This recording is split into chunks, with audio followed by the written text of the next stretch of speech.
हम print portal को live करने वाले हैं और हम आज आपको दिखाने वाले हैं कि कैसे आपको लाइव करना है सोर्स कोड बाय करने के बाद। मैं आपको वेबसाइट का लिंक भी डिस्क्रिप्शन में दे दूंगा, आप वहां से बाय कर सकते हैं। आप देख सकते हैं ये वेबसाइट ऑफलाइन है, यहाँ पे कोई भी यहाँ पे सोर्स कोड अपलोड नहीं है। तो हम चलेंगे यहाँ से, क्या करेंगे, अपने लॉगिन पैनल में आ जाएंगे। लॉगिन पैनल में आने के बाद आपको पब्लिक HTML में आ जाना है। अगर आपका डोमेन मेन वेबसाइट है तो यहाँ पे पब्लिक HTML में आने के बाद यहाँ से अपलोड पे आपको क्लिक करना है। अपलोड पे क्लिक करेंगे तो यहाँ पे अपलोड के लिए डैशबोर्ड आ जाएगा और यहाँ से आपको अपना सॉफ्टवेयर यहाँ से चूज कर लेना है। देख सकते हैं डिटासोल ओरिजिनल एडमिन पैनल वाला है ये, यहाँ से ओपन कर लेंगे और यहाँ से सॉफ्टवेयर अपलोड होना चालू हो जाएगा। जब तक ये सॉफ्टवेयर अपलोड हो रहा है तब तक हम यहाँ से एक डाटाबेस क्रिएट कर लेंगे। यहाँ पे आएंगे, यहाँ पे आने के बाद हम नीचे चलेंगे, यहाँ पे देख सकते हैं डाटाबेस विजार्ड है। यहाँ पे अगर आपका पुराना डोमेन है या पहले से सर्वर बाय किया हुआ है तो यहाँ पे काफी सारी डाटाबेस होंगी जो यहाँ पे आपको लिस्ट शो हो रहा होगा। तो यहाँ पे एक बार हम देख लेते हैं, यहाँ पे हमारा कुछ पहले से ऑलरेडी डाटाबेस है, मैं उसको दिखा दे रहा हूँ। उसके बाद मैं आपको दिखाता हूँ कैसे डाटाबेस को क्रिएट किया जाता है। आप चाहे तो पुराने डाटाबेस से भी कनेक्ट कर सकते हैं, लेकिन इसमें SQL फाइल भी अपलोड करना पड़ता है। तो आप देख सकते हैं यहाँ पे पहले से डाटाबेस क्रिएट किया हुआ है। तो यहां से हम नया डाटाबेस क्रिएट करेंगे, इसको हम डिलीट कर देते हैं और मैं आपको शुरू से बताता हूं कैसे डाटाबेस क्रिएट करना है, कैसे कनेक्ट करना है। यह हमारी फाइल अभी अपलोड हो रही है। बैक चलते हैं, बैक जाने के बाद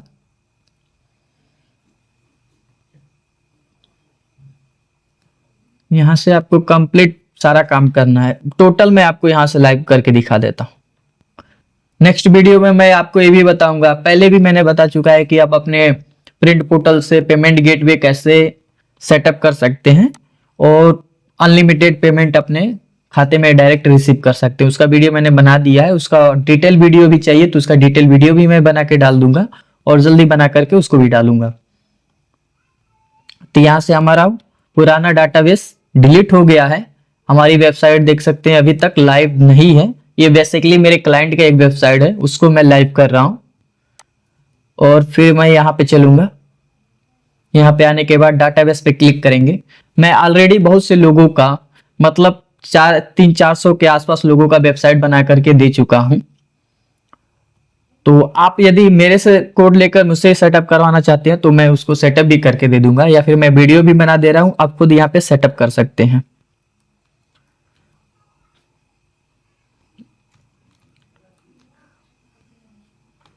मैंने डेटाबेस का नाम रख लिया, ठीक, और यहाँ पे कुछ नंबर भी डाल देते हैं। चलिए, ये डेटाबेस का हमारा नाम हो गया, ठीक है। यहाँ से हम नेक्स्ट पे क्लिक करेंगे।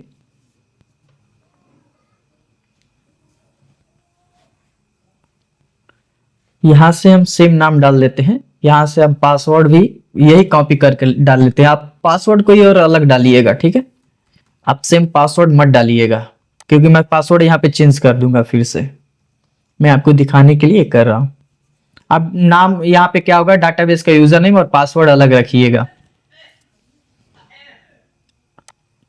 और यहाँ से ऑल पे क्लिक करके मैक चेंजेस पे आपको क्लिक कर देना है। यहाँ से आपका ये डाटाबेस क्रिएट हो चुका है। डाटाबेस आपका बनके रेडी हो गया है। अभी हम फाइल देखते हैं, अभी 65% हुआ है। इसके पहले ये अपलोड हो रहा है तो मैं आपको कुछ और चीजें बता दे रहा हूं, वो भी आपको चेक कर लेना चाहिए। यहाँ पे आना है, PHP लिखना है, सेलेक्ट PHP पे जाना है और यहाँ से आपका PHP वर्जन सेलेक्ट कर लेना है। ओल्ड वर्जन नहीं होना चाहिए, यहाँ पे PHP आपका लेटेस्ट वर्जन पे होना चाहिए या फिर 7+ होना चाहिए आपका। आपके में SSL भी इंस्टॉल होना चाहिए क्योंकि आपके वेबसाइट पे यूजर्स आपके पेमेंट करते रहते हैं तो उसको SSL भी इनेबल होना चाहिए। SSL एक सर्टिफिकेट होता है, सिक्योर सर्टिफिकेट होता है, जिससे कि कोई भी यूजर्स आपके वेबसाइट पर पेमेंट करता है तो गूगल या फिर कोई भी और थर्ड पार्टी वहां पे आपके वेबसाइट का एरर नहीं देता है, इजिली हैंडल होता है, सिक्योर पेमेंट होता है और आपकी यूजर की डाटा 100% सिक्योर आती है। तो ये लोडिंग होने में थोड़ा टाइम ले रहा है क्योंकि इंटरनेट थोड़ा स्लो है हमारा। यहाँ पे देख सकते हैं अभी हम 76% यहाँ पे अपलोड हुआ है। अपलोड होने के बाद यहाँ पे शो करेगा, तो देख सकते हैं PHP वर्जन करेंट यहाँ पे आप देख सकते हैं लेटेस्ट है। ठीक है, लेटेस्ट ही होना चाहिए। मैं यहाँ पे 8 पे क्लिक कर देता हूँ। आपका लेटेस्ट PHP वर्जन यूज करिएगा, ठीक है, तो बेहतर है। और यहाँ से अगर आपके कम है PHP वर्जन यहाँ पे सिलेक्ट है तो सिलेक्ट करके अप्लाई पे क्लिक कर देंगे तो ऑटोमेटिक PHP वर्जन यहाँ पे सेटअप हो जाएगा।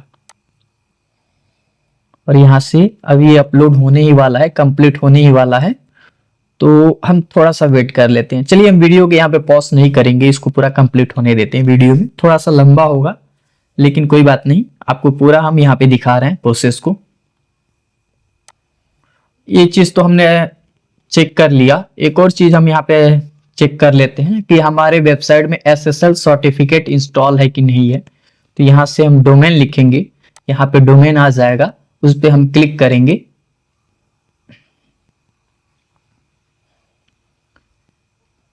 ये हमारा यहाँ से जितने भी डोमेन या फिर सब डोमेन होगी उसकी लिस्ट यहाँ पे आ जाएगी और यहाँ पे दिखाएगा कि आपके पास SSL इंस्टॉल है कि नहीं है, यहाँ पे आपको शो करेगा।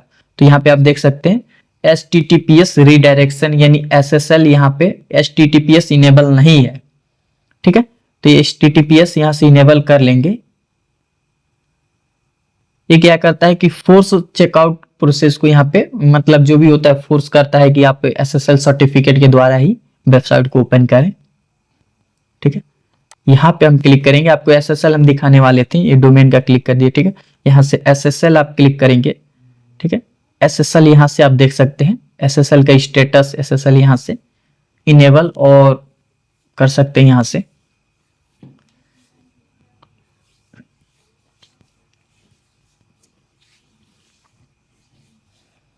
यहाँ से देख सकते हैं आप, यहाँ पे क्लिक करके।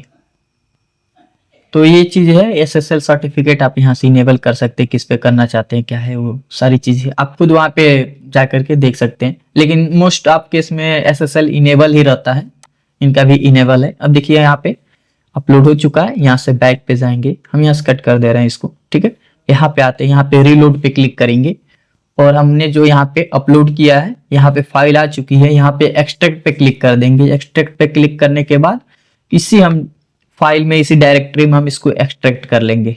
यहाँ से एक्सट्रैक्ट हो चुका है, इसको हम क्लिक करेंगे। क्लिक करने के बाद यहाँ से डिलीट कर देंगे, डिलीट कन्फर्म हो गया है।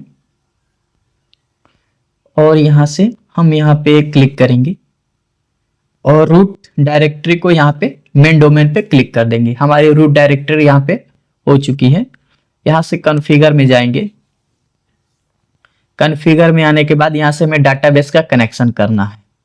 अभी आप देख सकते हैं बिना डाटाबेस के कनेक्शन के यहाँ पे ऑन नहीं होगा। देख सकते हैं आप यहाँ पे डाटाबेस कनेक्शन एरर आ रहा है।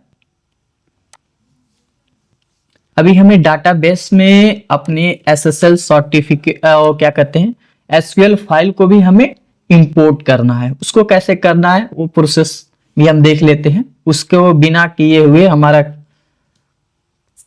वेबसाइट काम नहीं करेगा। माई PHP एडमिन में जाएंगे,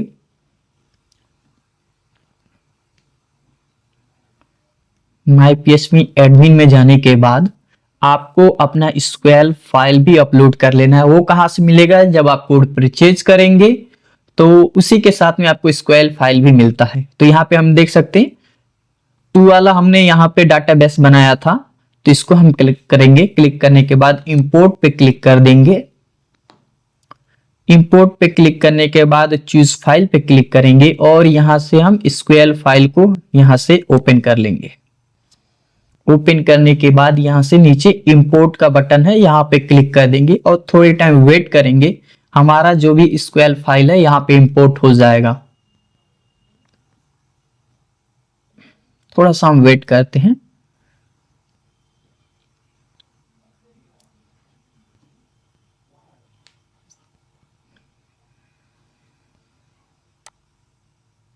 जब तक ये इंपोर्ट हो रहा है तब तक हम यहाँ पे आपको दिखा देते हैं। कॉन्फ़िगर फाइल में आने के बाद यहाँ पे आपको एडिट पे क्लिक करना है। एडिट पे क्लिक करने के बाद फिर से आपको एडिट पे क्लिक करना है और यहाँ से जो आपने डाटाबेस का यूजर नेम और पासवर्ड यहाँ पे डाला था, उस डाटाबेस का आपको यहाँ पे यूजर नेम और पासवर्ड यहाँ से आपको चेंज कर देना है। ठीक है, डाटाबेस यूजर नेम में यूजर नेम डालना है, पासवर्ड में पासवर्ड डालना है। हमारे केस में तीनों सेम था तो हम तीनों सेम डालेंगे। यहाँ पे देख सकते हैं एक भी पॉइंट का मिस नहीं होना चाहिए, नहीं तो ये काम नहीं करेगा। यहाँ से सेव पे क्लिक कर देंगे। सेव पे क्लिक करने के बाद हम यहाँ से देख सकते हैं बैक आते हैं, आप देखते हैं कि हमारा डाटाबेस यहाँ से इंपोर्ट हो चुका है।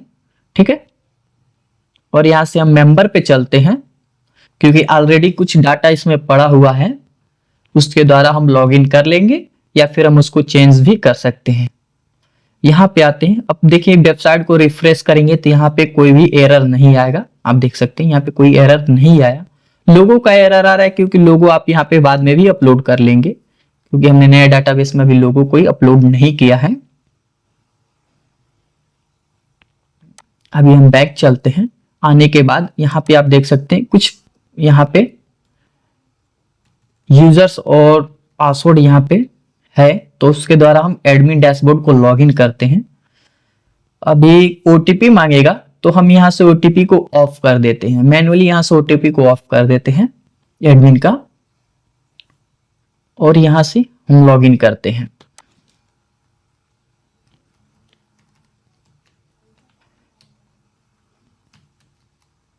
लॉगिन पे क्लिक करेंगे। हमारा एडमिन डैशबोर्ड यहां से लॉगिन हो चुका है। अभी देख सकते हैं यहाँ पे कुछ और एरर आ रहा था, लेकिन वो एरर क्या है कि हमने वेबसाइट को रिफ्रेश नहीं किया था, उसकी वजह से वहां पे एरर शो कर रहा था। तभी हमारा कोई एरर नहीं है। यहाँ से हमें क्या करना है, क्लिक टू अपडेट पे क्लिक कर देना है। हमारा डैशबोर्ड जो प्रिंट पोर्टल है लेटेस्ट अपडेट में आ जाएगा। यहाँ पे थोड़ा सा वेट करेंगे। कभी कभी क्या होता है कि कुछ एरर आ जाता है, तो उसको एरर से आपको डरना नहीं है, आपने वेबसाइट को रिफ्रेश कर देना है और एरर खुद ऑटोमेटिक चला जाएगा। क्योंकि क्या होता है कि डाटाबेस से होने के बाद कई बार वो कैच फाइल होती है, वो क्लियर नहीं होती है, उसकी वजह से एरर आ जाता है। तो आप यहाँ पे देख सकते हैं, यहाँ पे एपीआई बैलेंस पे क्लिक करेंगे तो यहाँ पे एपीआई बैलेंस क्या है कि अभी हमने एपीआई यहाँ पे सेटअप नहीं किया है। एपीआई आपको कहाँ से मिलेगा उसका भी डिटेल हमारे ही पास से मिलेगा, कैसे एपीआई की आपको डालना है सारा चीज हम आपको गाइड कर देंगे। तभी हम इसमें पुराना ही डाटाबेस का था, उसका ही एपीआई हम यूज करने वाले हैं।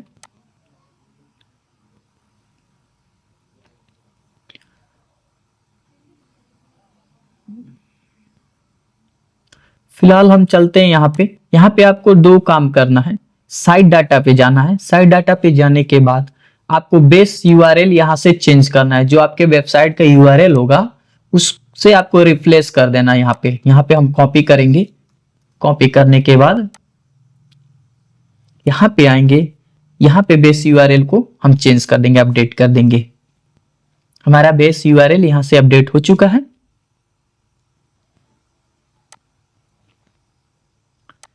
अभी हमारी वेबसाइट यहाँ पे लाइव है। अब हम देखते हैं कि पेमेंट सेटअप कैसे करना है। ठीक है, तो उसको भी हम देख लेते हैं। यहां से हम कॉन्फ़िगर फाइल को क्लोज करेंगे। यहां से अपने आएंगे फाइल मैनेजर में। फाइल मैनेजर में आने के बाद अपने पब्लिक एचटीएमएल में आएंगे, फिर मेंबर में जाएंगे। मेंबर में जाने के बाद आपको 3 फाइल को अपडेट करना है। पहला है एड मनी, इसको हम एडिट पे क्लिक करते हैं। ठीक है, तो इससे पहले आपको क्या करना है कि एपीआई भी आपको चाहिए होगा पेमेंट पोर्टल का। तो यहां पे आप आएंगे pay.datasoul.com, यहां से आपको साइन अप कर लेना है। यहां पे आपका मोबाइल नंबर, ईमेल आईडी डालिएगा क्योंकि ओटीपी वेरिफिकेशन भी होता है, तो आप अपना सही डिटेल डालिएगा यहाँ पे। उसके बाद से आपको यहाँ पे लॉगिन कर लेना है। लॉगिन करने के बाद आपको यहां से एपीआई की कॉपी कर लेना है। चलिए मैं इसको लॉगिन कर लेता हूं और सब चीज आपको लाइव दिखा देता हूं। आपके ईमेल आईडी पे ओटीपी जाएगा, उस ओटीपी को आपको यहाँ पे फिल करना है। मेरे ईमेल आईडी पे ओटीपी आ चुका है, यहां से मैंने फिल किया, लॉगिन हो गया।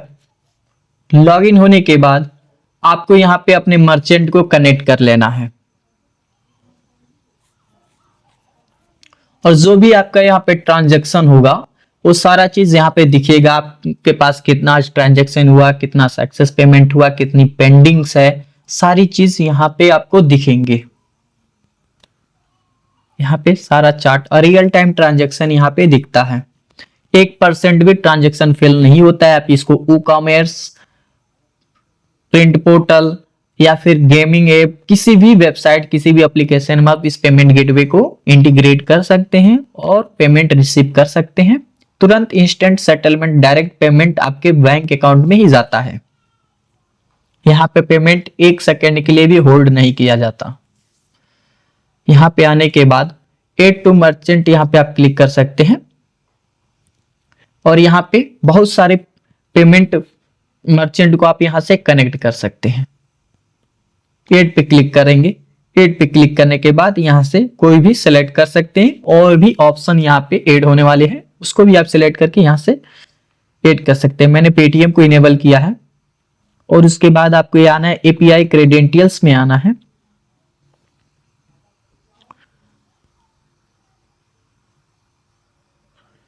यहां पे आने के बाद आपको यहां से कॉपी एपीआई की पे क्लिक करना है, इसको कॉपी करके रख लेना है। और यहाँ पे एड मनी रिस्पॉन्स को आपको क्या करना है, एडिट करना है, और इसका भी तीनों फाइल का कोड आपको हमारे द्वारा ही प्रोवाइड किया जाएगा। यदि आप चाहे तीनों फाइल को भी लेकर के अपने वेबसाइट में पेमेंट इंटीग्रेट कर सकते हैं। उसके लिए आपको क्या करना पड़ेगा, यहाँ पे आके रजिस्टर करना पड़ेगा। रजिस्टर करने के बाद आप यहां से भी उस फाइल को डाउनलोड कर सकते हैं, या फिर हमें मैसेज करेंगे तो हम भी आपको प्रोवाइड कर देंगे। अब हम चलते हैं अपने फाइल में, जहां पे हमने इस कोड को रखा हुआ है चेंज करने के लिए। ये बार बार आपको कोड को जब भी प्रिंट पोर्टल को अपडेट करना पड़ेगा तो इस कोड को आपको अपडेट करना पड़ेगा, इस बात को आप ध्यान में रखिएगा। यहां से हम चलते हैं और यहां से हम कोड को कॉपी करेंगे।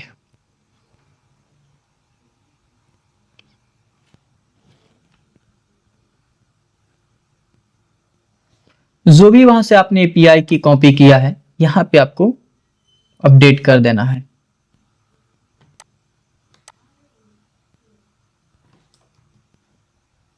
हमने अपडेट कर दिया, यहां से कॉपी किया, कॉपी करने के बाद यहां पे आना है, सिलेक्ट करना है, इसको रिमूव करना है, यहां से अपडेट पे क्लिक कर देना है। ये हमारा एक फाइल अपडेट हो गया है। यहां से हम क्लोज कर देंगे, फिर हम बैक चलेंगे, एड मनी रिस्पॉन्स को एडिट पे क्लिक करेंगे, यहां से एडिट पे क्लिक करेंगे और फिर हम चलेंगे यहां पे एड मनी को सेलेक्ट करेंगे। सेलेक्ट करने के बाद यहां से हम कॉपी कर लेंगे। हम इससे भी इजी आपको तरीका बताएंगे, ठीक है, कि कैसे आपको यहाँ पे अपलोड करना है। सिर्फ आपको डाउनलोड यहाँ पे क्या कर देना है, एक बार चेंजेस करने के बाद इस फाइल को डाउनलोड करके रख लेना है, और जब भी आप प्रिंट पोर्टल को अपडेट करें या फिर कोई भी पेमेंट एरर आए तो आप उसको डायरेक्ट क्या करेंगे, वहां पे पुराने फाइल को डिलीट करेंगे और नए फाइल को अपलोड कर देंगे। सेव क्लिक करेंगे,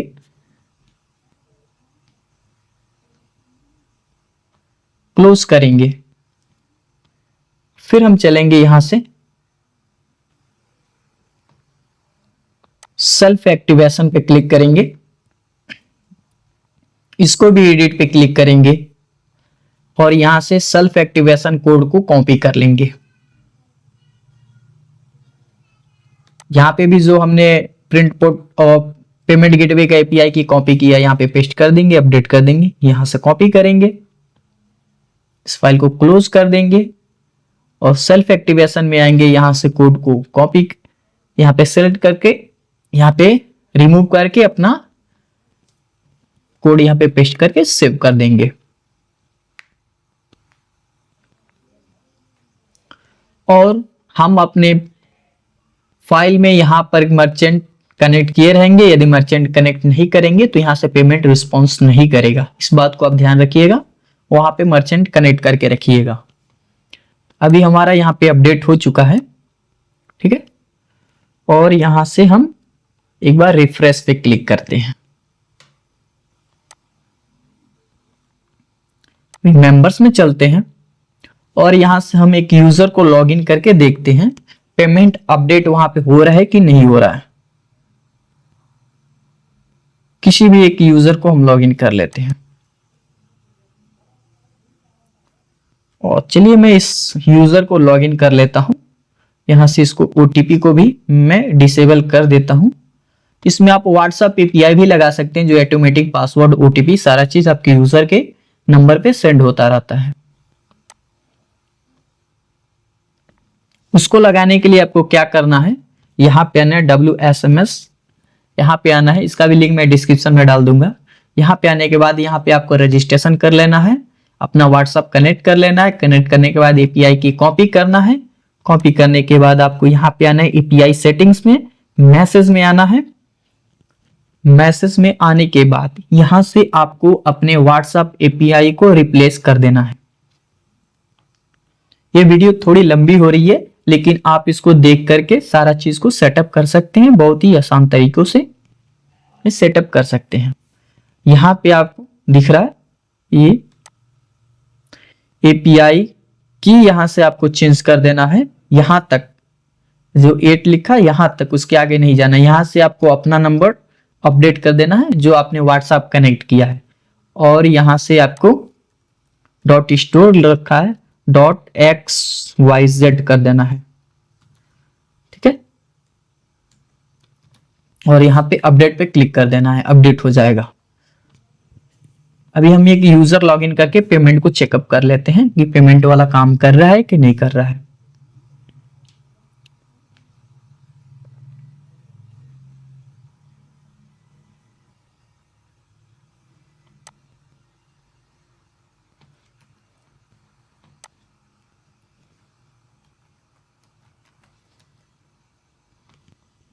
लॉगिन पे क्लिक करते हैं।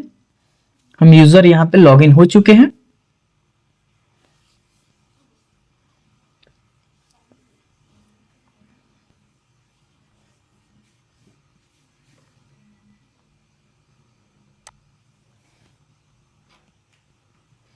थोड़ा सा हम वेट करते हैं, ये लोडिंग हो रहा है। आपके इंटरनेट पे डिपेंड करता है कि कितना फास्ट लोड होता है।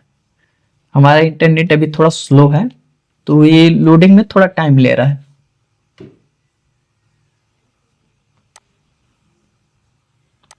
यहाँ पे कट पे क्लिक करेंगे। आने के बाद एड मनी पे आपको क्लिक करना है